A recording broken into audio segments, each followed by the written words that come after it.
bringing more than 50 nations and organizations together in Washington, D.C. earlier this week. The unprecedented summit focusing on creating a final Israeli-Palestinian conflict resolution. And while real-life conflict often leads to real solutions. Well, now there's one man who is actually using a video game. This is quite interesting, actually, to simulate the ongoing violence between the two groups. Gamers actually choose sides, and they are given the opportunity to decide the fate of that region, all in the name of building peace.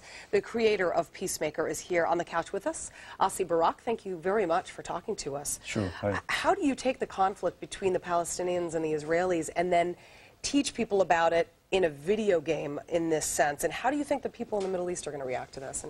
What we did is we built the game as a strategy game. So the idea is that you can choose to be one of the leaders and then make high-level decisions. So it's not that you're running in the streets of Gaza or Jerusalem, but really make strategic decisions and see the results. And what happens in Israel and Palestine last week is that the people reacted in a way that is very unique because it's the first time they can play the other side, walk in the shoes of the other side. Well, how realistic is the simulation? Are we talking suicide bombers, homicide bombers, Israeli attacks in the Gaza and the West Bank, militants? I mean, what is it that real? Yeah, it's very real, and unlike many video games that you might know, there are no fantasy creatures. It's all taken from the news, so you will see images and you'll see video footage. And suicide bombs, also positive events, but everything is taken from real-life news Positive events. I'm not sure that's... You'll have to play well and make progress to see them. Well, I'd like to show the video that we were showing in a moment ago, just so you can sort of explain to us how you actually play this video game. Right. How do you play PeaceMaker, and what do you have to do to win? You can actually win the game somehow. Right.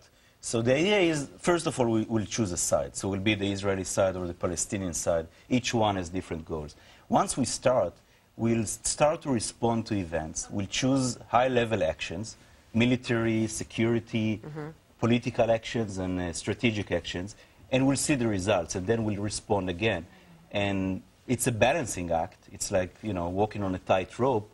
And if you make progress, you can achieve a peaceful solution with the other side. Well, among the main issues, clearly, in the real world of the Palestinian-Israeli conflict are things like borders and refugees and Jerusalem. Does it deal with those vital issues? Yes, we do touch those issues in the game. At the same time, we don't give the recipe, or we don't give a final, agreement that, should be just taken. Because if we knew how to do that, we probably wouldn't make video games. Will be in the government.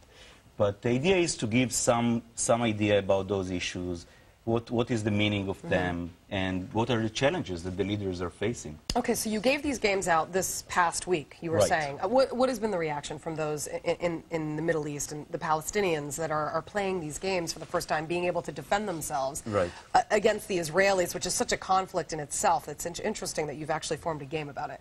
Right. I mean, we have great responses. We have emails.